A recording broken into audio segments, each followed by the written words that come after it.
Eh bien, Madame Méal, je dirais que le diable se cache bien souvent dans tous ces en même temps qui pourraient bien se contredire. On a, je pense, sur le forum des images, 3 sujets. Celui des missions, des objets, à quoi va-t-il servir, son projet à venir. Celui des emplois, que vont-ils devenir, qui va faire quoi. Et ensuite celui des moyens, d'où vient l'argent, est-il d'un montant suffisant et comment le choisit-on? Prenons le premier sujet. La réussite et le rayonnement du Forum des images, je pense qu'il n'est plus à démontrer. Tout le monde le reconnaît la qualité du travail, qui est par ailleurs salué par le public, le corps enseignant et l'ensemble des professionnels du cinéma et de l'audiovisuel. Voilà. Et tout le monde reconnaît aussi la nécessité de préserver absolument cette collection unique de films sur Paris et les Parisiens, dans laquelle la ville a investi depuis 30 ans. C'est une ressource essentielle du travail sur la mémoire de notre ville. C'est capital. C'est un patrimoine de plus de 9 600 films qui nécessite par ailleurs d'être à la fois bien conservé, mais aussi de pouvoir continuer à être diffusé et qu'il y ait toujours bien des activités autour de cela. Le Forum des images, c'est un lieu unique de transmission, de partage, d'éducation aux images et d'ouverture au monde. Un modèle de démocratisation culturelle, d'appropriation sociale de la culture, d'éveil de l'esprit critique, d'organisation de projections, rencontres, cours de cinéma, ateliers éducatifs. Voilà, on interroge les pratiques des enfants, des adolescents, leur expérience de la réalité virtuelle. Le Forum des images a multiplié des initiatives très innovantes sur les approches pour s'adresser à toutes et tous, sans distinction d'âge et d'origine sociale. Alors que se passe-t-il? Pourquoi nous sommes inquiets? Eh bien parce qu'on a un peu le sentiment qu'on va y plaquer l'école Tumo, voilà, pof, on plaque ça dessus. Une école Tumo qui sera peut-être sans doute très intéressante, un centre de création numérique dont l'objectif est d'accompagner des jeunes de 12 à 18 ans pour qu'ils puissent eux aussi accéder à ces langages de l'informatique, de l'économie et du numérique. Bon, on importe quasiment clé en main l'école Tumo d'Erevan d'Arménie. Excusez-moi, mais il ne suffit pas qu'il y ait les mots magiques, innovation, numérique, pour qu'il y ait derrière un projet éducatif pédagogique d'envergure. Je vous demande quand même d'entendre ce scepticisme-là, qui n'est pas simplement le mien, mais qui est partagé aussi par pas mal de personnes qui s'interrogent.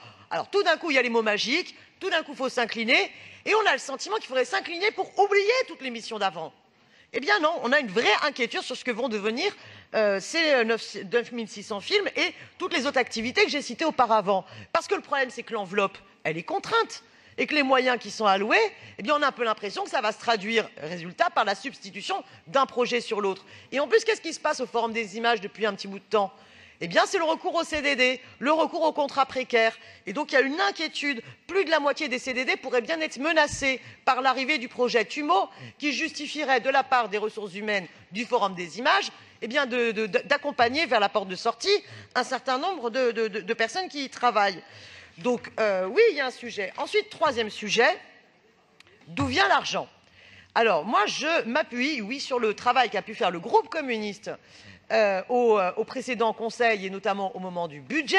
Donc, je souhaiterais que le groupe communiste ne fasse pas preuve d'un sectarisme absolu, comme je l'ai entendu de la part d'intervention Raphaël Primet, et qu'au contraire, elle se félicite qu'on reprenne les travaux du groupe. Parce que le groupe communiste, qu'est-ce qu'il a fait? Il a mené tout un travail sur la question du fabriqué à Paris, sur la question de la relocalisation de l'activité. Et ce n'est pas pour rien qu'à un moment donné, la ville a gagné le prix de l'innovation. C'est aussi par rapport à la spécificité de ce travail du fabriqué et du refabriqué à Paris que la candidature de Paris avait été présentée. Bien. Et donc, il y a une contradiction entre le fait de voter des amendements au budget pour dire que le million d'euros, ou à la délibération quand on avait reçu ce prix-là, que le million d'euros qu'on a reçu du prix du concours européen e-capital un million d'euros, permettent bien de soutenir les dispositifs permettant de relocaliser la production, d'offrir un soutien aux Fab Labs pour penser la ville dans une dynamique de Fab City, et qu'on se retrouve avec à l'arrivée, si vous lisez la délibération, cher Raphaël Primet, eh bien sachez que 70% du montant est basculé sur l'unique centre de création numérique. Bon, c'est quand même une sacrée contradiction en très peu de temps. En quelques mois, allez hop, tout l'argent le million, quasiment 70%, est mis dans cette création numérique. Donc voilà pourquoi, personnellement, je n'approuverai pas cette délibération, que je demande à travers un vœu, à la fois qu'elle soit retirée, parce que là, manifestement, les choses sont pas mûres, sont pas prêtes, et qu'on se préoccupe bien de préserver le projet du Forum des images. Et concernant, et je terminerai par ça, concernant l'école Tsumo, qu'on lui donne les moyens de pouvoir se développer et de fonctionner, mais que ce ne soit pas pris sur le Forum des images et que les emplois du Forum des images soient bien préservés et même déprécarisés. Merci.